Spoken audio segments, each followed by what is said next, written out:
बिस्मिल्लाहिर्रहमानिर्रहीम। अस्सलामुअलैकुम। आप देख रहे हैं एशियन ट्रेड टीवी प्रोग्राम सच तो ये है के साथ आमना सलमान हाजिर हैं। जी तो नाजरीन, आज का जो टॉपिक है मेरे ख्याल से वो तालिब इल्मों के लिए बहुत इम्पोर्टेंट है, क्योंकि आजकल जो है स्टूडेंट्स का बाहर जाकर बैरून मुल्क जाकर पढ़ने का रुझान दिन ब दिन बढ़ता जा रहा है। स्टूडेंट्स की कोशिश होती है कि हम स्कॉलरशिप के जरिए ज्यादा बाहर जाएं। इसके पीछे क्या क्या वजूहात हैं, उनके लिए क्या अच्छा है क्या बुरा है, इन सब पर बातचीत करने के लिए आज हमने जो दावत दी है अपने शो में बातचीत करने के लिए, हमारे साथ मौजूद हैं MEI पाकिस्तान के CEO मिस्टर अदनान अली। अस्सलाम वालेकुम सर, कैसे हैं आप? वालेकुम सलाम। थैंक यू सो मच आमना।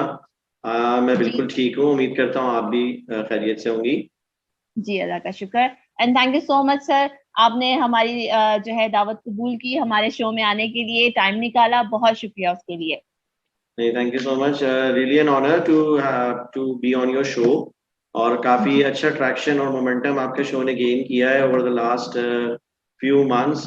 तो I would like to congratulate you first कि आपकी माशाल्लाह से 10,000 सब्सक्राइबर्स से यू हैव क्रॉस्ड। तो this is a big achievement. और आपका थैंक यू। शो जो है वो अब काफ़ी जो है वो डिफरेंट टॉपिक्स को कवर करता है, जिसमें आज हमारा टॉपिक भी इंक्लूडेड है। So बिल्कुल sir. if you would like to introduce the topic, or you want me to go ahead? Yes sir, सबसे पहले हमारे नाजरीन जानना चाहेंगे कि MEI पाकिस्तान है क्या? Right. Basically, MEI Pakistan is a consultancy, education consultancy and immigration consultancy firm. हमारी एस्टैब्लिशमेंट वैसे तो देखा जाए मेरी एजुकेशन और इमिग्रेशन इंडस्ट्री में I been working in it for the last 10 years, more than 10 years now. But okay. MEI Pakistan का inception हुआ 2016 में। और 2016 से अब तक हमारी जो जर्नी रही है, we have successfully placed many students across all the popular destinations. और अगर हम कोई बॉल पार्क फिगर कोट करें तो अल्हम्दुलिल्लाह we have cross the 500 student mark over the last few years. और MEI Pakistan is one of the consultancies जो कि स्टूडेंट्स को प्लेस करते हैं स्टूडेंट्स के नीड्स के मुताबिक, चाहे वो उनकी बजटरी नीड्स हों, उनकी एकेडमिक नीड्स हों। और इसके अलावा इमिग्रेशन की अगर हम बात करें तो we have successfully covered the Canadian immigration market as well as the business immigration market in the US. तो नॉर्थ अमेरिका में राइट। हमारा बड़ा स्ट्रॉन्ग थ्रेशोल्ड है इमिग्रेशन में। Right sir. अच्छा, मुझे ये बताइए, हमारे जो है नॉर्मली लोगों को ना आइडिया नहीं है कि what is the role of consultant. इस पे थोड़ी सी अपनी जो है ना प्लीज थोड़ी सी एक्सप्लेनेशन दें, क्योंकि जहां तक मेरा तजर्बा है मेरे ख्याल से लोगों को ये क्लैरिटी है ही नहीं कि वो कहते हैं बस एक कंपनी है जो बाय भेजती है। What is the role of consultant, ये क्लियर कीजिए जरा। राइट। हम ना देखें, जहां तक बात आती है कंसल्टेंसीज की, क्योंकि जाहिर सी बात है हमारे यहाँ एक कॉमन टर्म है कि जी अगर आपने बाहर जाना है तो आपको किसी कंसल्टेंट के पास जाना पड़ेगा। तो मैं यहाँ पे आपके व्यूअर्स को ये मैसेज देना चाहूंगा कि there is a difference between a consultant and a counsellor. तो पहले तो ये चीज देखें कि कंसल्टेंट और काउंसलर में फर्क क्या है। Actually we me and my team call themselves as counsellors, reason being कि कंसल्टेंट आपको सिर्फ और सिर्फ स्पेसिफिक डोमेन में ही कंसल्ट कर सकता है, लेकिन एक काउंसलर आपको डिफरेंट पैराडाइम्स में, चाहे वो आपकी करियर काउंसलिंग हो, एकेडमिक काउंसलिंग हो, और even at a personal level counselling हो for just giving you know positive positive direction. तो काउंसलर का काम जो होता है वो ज्यादा होता है, वो ज्यादा जिम्मेदारी वाला होता है। Counsellor is a person who connects with the person on a human level. Consultant आपसे सिर्फ एक प्रोफेशनल लेवल पे ही कनेक्ट करता है, लेकिन काउंसलर आपसे एक ह्यूमनिस्टिक लेवल पे भी कनेक्ट करता है। So that's a difference. और मेरे हिसाब से जो हमारी टाइप की कंपनीज का रोल है वो ये है कि देखें, जब आपको बेसिकली मेडिकल एडवाइस चाहिए होती है तो आप डॉक्टर के पास जाते हैं। जब आपको कोई से कहते हैं, आप लॉयर के पास जाते हैं तो आप उससे एडवाइस लेते हैं for different laws and etcetera वगैरह वगैरह। तो जब आप डेफिनेटली आप जब एक काउंसलर के पास आते हैं, करियर काउंसलर और एकेडमिक काउंसलर, तो they are the people who have a clear understanding of many aspects of studying abroad, के उसके स्टेप्स क्या होने चाहिए और कौन सी डेस्टिनेशंस किस पर्टिकुलर सब्जेक्ट के लिए बेहतर हैं, कहाँ पे आपको मैक्सिमम स्कॉलरशिप्स मिलती थी। ये सारी इंफॉर्मेशन जो है, ऑल्दो जो वर्ल्ड वाइड वेब है उस पर अवेलेबल है, but it's a mass information जिसको आप अगर मुताला करने बैठे तो वो आपका टाइम खत्म हो जाएगा, लेकिन आप उसको कंप्लीटली जो है वो गो थ्रू नहीं कर सकेंगे। तो कंसल्टेंट या काउंसलर जो है, मेरे हिसाब से counsellor is a better term. तो काउंसलर का काम ये होता है कि वो आपको जो आपकी नीड के मुताबिक, आपकी आपकी एकेडमिक, आपकी बजटरी नीड्स और आपकी करियर नीड्स के हिसाब से वो आपको एग्जैक्ट वो ऑप्शंस बता देते हैं या एग्जैक्ट आपको वो पाथ डिफाइन कर देते हैं, जिससे आपका फ्यूचर करियर काफी हद तक जो है वो सिक्योर हो जाता है। So it's like taking an expert advice from the people who know about study abroad and immigration. Right, great, thank you. अच्छा, नेक्स्ट क्वेश्चन मेरा ये कि कुछ स्टूडेंट जो हैं समटाइम्स इंफॉर्मेशन देते हैं, ठीक है, एंड देन वो खुद से जाके जो है ना यूनिवर्सिटी की साइट पे अप्लाई कर देते हैं। उसमें क्या गलती होती है? अगर वो आपके थ्रू जाते हैं तो उन्हें क्या बेनिफिट होगा, ये बताइएगा please. Right, that's a very good question और आई थैंक यू कि आपने ये पूछा, बिकॉज देखें, we are actually entered into a digital age जहाँ पे information at a click of a button बड़ी आसानी से मौजूद है। जैसे मैंने जिक्र किया था कि आप अगर आपको कोई मेडिकल एडवाइस लेनी होती है तो आप डॉक्टर के पास जाते हैं, लेकिन आजकल क्योंकि मेडिकल एडवाइस गूगल पे भी मौजूद है, आप किसी भी बीमारी का नाम लिखें, आपको उसके ट्रीटमेंट्स और उसकी मेडिसिन आ जाती है। लेकिन क्या वो मेडिसिन और ट्रीटमेंट आप एक्सपीरियंस करने के बाद पूरी तरह मुस्तफीद होंगे या नहीं होंगे, इसके बारे में हमेशा से जो है वो एक मुतजाद राय रही है लोगों की, और लोगों को कभी कभी नुकसान भी हो जाता है, कभी फायदा। तो टू रिड्यूस द रिस्क, इसी तरह से स्टूडेंट्स को हम कहते हैं कि देखें, एप्लीकेशन प्रोसीजर्स बड़े सिंपल है, लिस्ट डाउन हुए होते हैं, लेकिन वो कंप्लीट नहीं होते डिफाइंड, वो जनरल रिक्वायरमेंट्स होती हैं। बहुत सारी चीजें केस स्पेसिफिक होती हैं जो कि आपको एकेडमिक काउंसलर या कंसल्टेंट ही आपको बेहतर बता सकता है इन टर्म्स, क्योंकि उनको वो प्रोसेसेस के बारे में ऑलरेडी अवेयरनेस होती है, because they have been through those processes many times. आप शायद पहली बार करने जा रहे होंगे, बट उन्होंने वो 10 बार किया हुआ होता है। सो उनको वो एक एक्सपीरियंस का एडेड एडवांटेज होता है। और मेरे हिसाब से जो एकेडमिक कंसल्टेंसीज और काउंसलर्स का रोल है, क्योंकि वो बहुत फ्रीक्वेंटली अटैच्ड होते हैं यूनिवर्सिटी और कॉलेजेस की एडमिशंस टीम से, उनको मालूम होता है कि एडमिशंस के लोगों पे वहां उनका कांटेक्ट होता है, उनको पता होता है कौन एडमिशंस को उस पर्टिकुलर इंस्टीट्यूशन में हैंडल कर रहा है। तो उनका डायलॉग क्योंकि फ्रीक्वेंट है, तो वो प्रोसेस काफी फास्ट हो जाता है in terms of a standard application, streamline हो जाता है in shorter words through a academic consultancy. सही, यही डिफरेंस मैं जानना चाह रही थी। अच्छा, आपके ख्याल में रुझान इतना क्यों ज्यादा बढ़ रहा है? जो स्टूडेंट्स बाहर जाके पढ़ना चाह रहे हैं, मतलब और ज्यादातर की डिमांड होती है कि स्कॉलरशिप अवेलेबल कहाँ पे है, इस पे प्लीज जरा बताइएगा। गुड, आपका क्वेश्चन बहुत अच्छा है, वैलिड है, और मैं ये भी कहना चाहूंगा कि रुझान अनफॉर्चुनेटली हमारे यहाँ, अगर मैं कोट करूं, एक बड़ा मशहूर वाकया है हमारे पड़ोसी मुल्क का। जब इंदिरा गांधी प्राइम मिनिस्टर थी और उनसे एक रिपोर्टर ने पूछा कि आपका क्या ख्याल है कि इंडिया से जो है वो इतने सारे स्टूडेंट्स जो हैं वो बाहर पढ़ने जा रहे हैं, तो ये हमारा टैलेंट बाहर जाके उनको सर्व कर रहा है, तो हमारे लिए तो वेस्ट हो रहा है, ये तो ब्रेन ड्रेन हो रहा है। तो वो जो टर्म है ब्रेन ड्रेन, एक्चुअली उसका जो सही जवाब इंदिरा गांधी ने दिया था वो ये था कि I would rather accept the brain drain rather than putting the brain in the drain. तो वो ब्रेन ड्रेन को उन्होंने इसलिए कबूल कर लिया क्योंकि अगर देखा जाए तो जो आपके सामने हमारे पड़ोसी मुल्क की एग्जांपल है कि उनके यहाँ it has been a success story.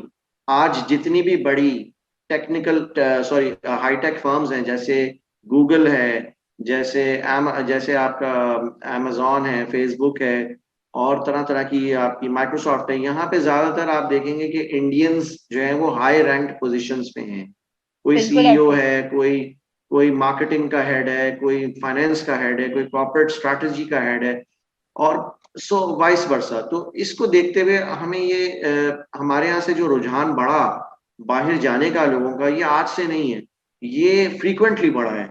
इसके दो बड़ी वजूहत हैं। सबसे पहला फैक्टर है कि हमारे यहाँ ग्रोथ पॉपुलेशन की बहुत तेजी, पाकिस्तान उन ममालिक में आता है जहां पे 25 साल और उससे कम उम्र के अफराद की तादाद 60% है पॉपुलेशन में, भी शायद इससे भी ज्यादा है। तो उस डिमांड को मीट करने के लिए पहली बात तो है हमारे यहाँ पब्लिक और प्राइवेट लेवल पे इंफ्रास्ट्रक्चर मौजूद नहीं है यूनिवर्सिटी लेवल पे कि हमारे यहाँ उतने स्टूडेंट्स को अकोमोडेट किया जा सके। और जो हमारे यहाँ की हाई एंड यूनिवर्सिटीज हैं उनके अंदर बड़ी लिमिटेड कैपेसिटी है, तो बाकी बच्चा कहाँ जाएगा? यकीनन वो फिर स्टडी अब्रॉड का ही जो है वो मीडियम इस्तेमाल करेगा। इस एक फैक्टर तो ये हो गया कि जी हमारे यहाँ डिमांड ज्यादा है इस वजह, और सप्लाई कम। सेकंड फैक्टर है कि इकोनॉमिक प्रॉस्पेरिटी, अपॉर्चुनिटीज, एंड फारमोस्ट के वर्ल्ड लेवल के करिकुलम्स और वर्ल्ड लेवल की जो रैंक यूनिवर्सिटीज हैं वो आपको अनफॉर्चुनेटली पाकिस्तान में हार्डली 1 और 2 और 3 आपको यूनिवर्सिटीज ऐसी मिलेंगी जिनके अंदर एडमिशन लेना बहुत मुश्किल है। तो डेफिनेटली बहुत सारा बच्चा जो है वो इस वजह से भी बाहर जाता है कि उनको बाहर की यूनिवर्सिटीज की एक तो रैंकिंग अच्छी होती है, प्लस उनके करिकुलम बहुत मॉडर्न कोचिंग और बहुत मॉडर्न टेक्निक को अडेप्ट कर चुके हैं। अपॉर्चुनिटीज उनके यहाँ बहुत सारी हैं ड्यूरिंग स्टडीज भी, और पोस्ट स्टडी जो उनके वर्क अपॉर्चुनिटीज हैं वो भी बहुत सारी हैं। तो बहुत सारे बच्चे सिर्फ और सिर्फ एजुकेशन ही नहीं, एक ओवरऑल एक्सपीरियंस, एक ओवरऑल कैरियर बिल्डिंग के लिए जाते हैं। तो दैट्स द रीजन।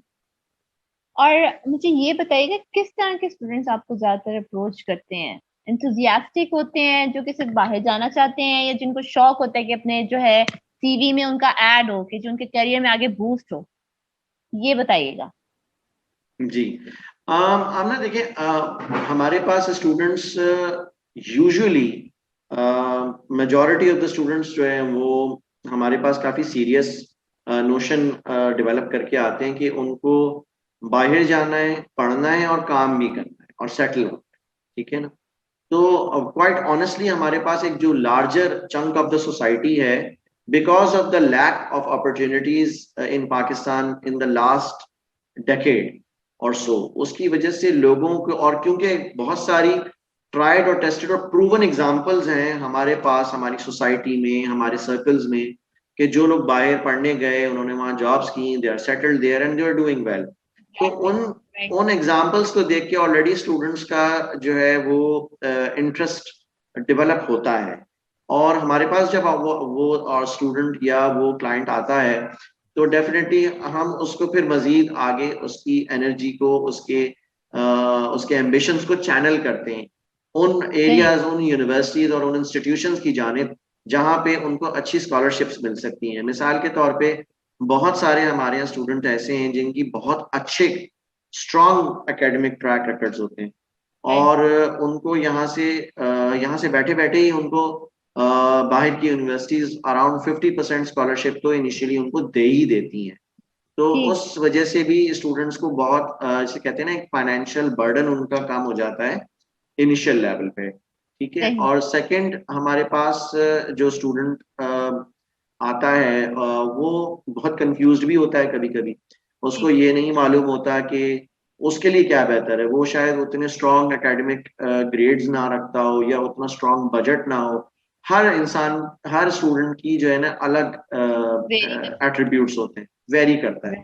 सो हमारे पास उन स्टूडेंट्स के लिए जब वो मुझे या मेरी टीम को रीच करते हैं तो हमारी जो हमारी अप्रोच होती है वो यही होती है कि उनको वो इंस्टीट्यूशन और वो डेस्टिनेशन हम बताएं जहां पे उनकी सक्सेस स्टोरी बन सके, जहां पे वो मैक्सिमम रिटर्न ऑन इन्वेस्टमेंट, क्योंकि जाहिर बात है अगर कोई अपनी फॉरेन एजुकेशन में इन्वेस्ट करता है, so it's a big investment, जो कि सिर्फ मॉनेटरीली एक इन्वेस्टमेंट नहीं है बल्कि टाइम और बड़ी इंपॉर्टेंट एज की इन्वेस्टमेंट है, क्योंकि that time that you spend abroad is going to decide the next 40 years of your life, कि आपका करियर कैसा होगा. So that is a very important investment the student makes, both in terms of time and money. So taking the right advice from the right people is very essential. Very important. And on time as well. At right time as well. Indeed. यही मेरा अगला सवाल है कि आपको जो है next question कि आपको क्या सजेस्ट करते हैं कि किस एज तक आपको डिसीजन ले लेना चाहिए कि आपने बाहर पढ़ने जाना है या नहीं जाना, क्योंकि नॉर्मली एक गैप अगर आ जाए तब भी डिफिकल्ट हो जाता है, तो फिर आप क्या सजेस्ट करते हैं? राइट, ये तो मैं बहुत स्ट्रांगली स्ट्रेस करूंगा, क्योंकि मैंने ये नोटिस किया है इन the last couple of years कि अब काफी स्टूडेंट्स गैप ईयर ले रहे हैं.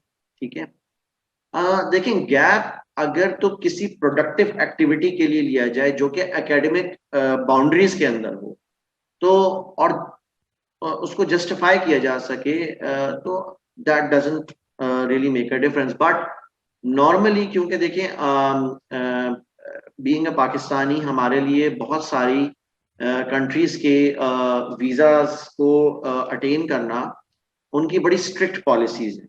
तो समटाइम्स वीजा ऑफिसर्स गैप को कंप्लीटली अंडरस्टैंड नहीं कर पाते, बिकॉज हमारे यहाँ का जो एक ट्रेंड है पिछले कई दिहाइयों से वो यही है कि स्टूडेंट अपना हाई स्कूल कंप्लीट करने के बाद इमीडिएटली अपना बैचलर्स स्टार्ट करता है. तो मेरी ये स्ट्रॉन्ग एडवाइस है उन स्टूडेंट्स को कि गैप ईयर से बेहतर है कि they can go for direct bachelors programme if they want to study in Pakistan, and along with that they can do internships or they can do part-time work if they want.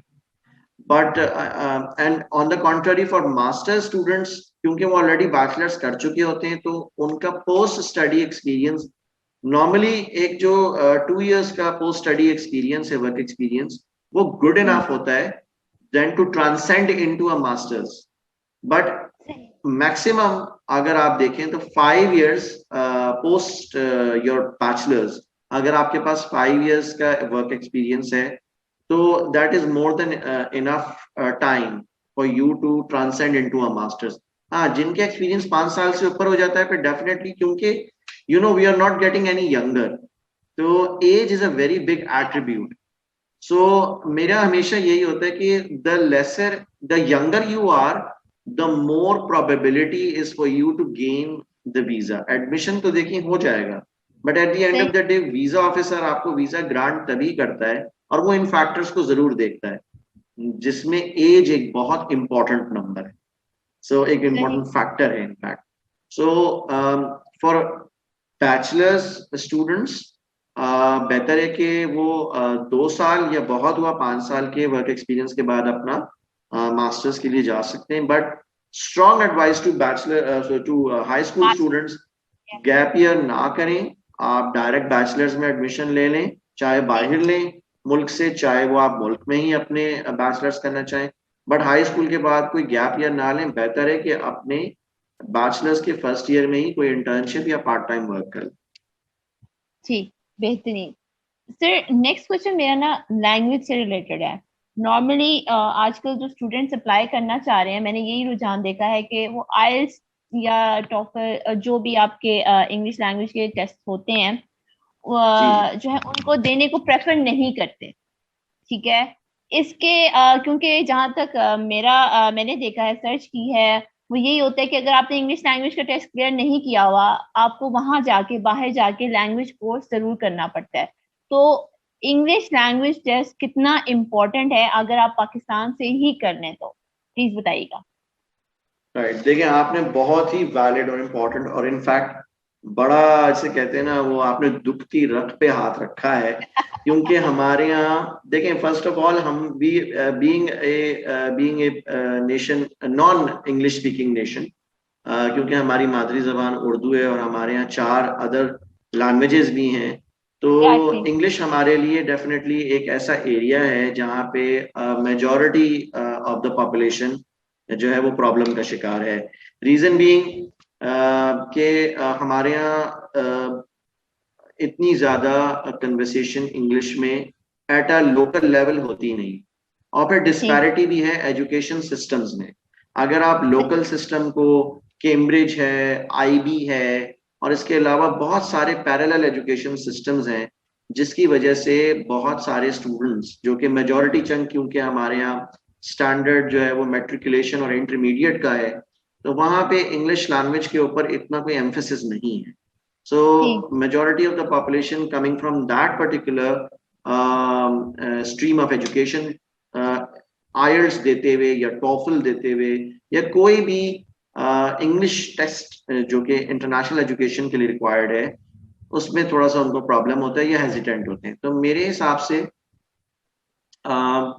अगर देखा जाए तो देखें, if you are going for a programme that is going to be taught in English, तो definitely आपकी English की ability तो university भी चेक करेगी, और वीजा ऑफिसर उस पर्टिकुलर कंट्री का भी इंटरेस्टेड होगा देखने में कि you are able to speak and write and listen and read in English or not. So, सही। and to a level where you're going for an education program, especially, you need to have those sort of linguistic abilities. सही। But on the other hand बहुत सारी, क्योंकि अब definitely times are changing, ठीक है। पहले conventionally 2 या 3 test ही होते थे, अब हमने कोविड के टाइम से अब तक जो हम पोस्ट कोविड के टाइम में आ गए हैं, तो उसमें हमने यही देखा कि बहुत सारे ऑनलाइन टेस्ट आ गए हैं, जैसे डुओलिंगो है, लैंग्वेज सर्ट है, और भी बहुत सारे इंस्टीट्यूशंस ने अपने भी लैंग्वेज टेस्ट कंडक्ट करना शुरू कर दिए हैं। तो I think things are getting much more easier.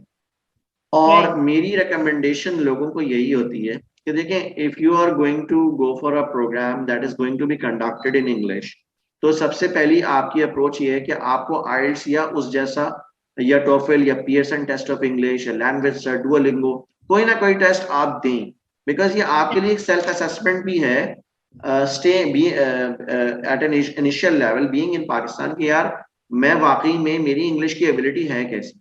In case के अगर आपकी एबिलिटी थोड़ी बहुत वीक भी है, तो वहां पे जो इंस्टीट्यूशंस हैं वो आपको इंग्लिश के प्रोग्राम्स ऐड ऑन कर देते हैं to cater and to strengthen your English proficiency to meet the requirement of your degree right. program।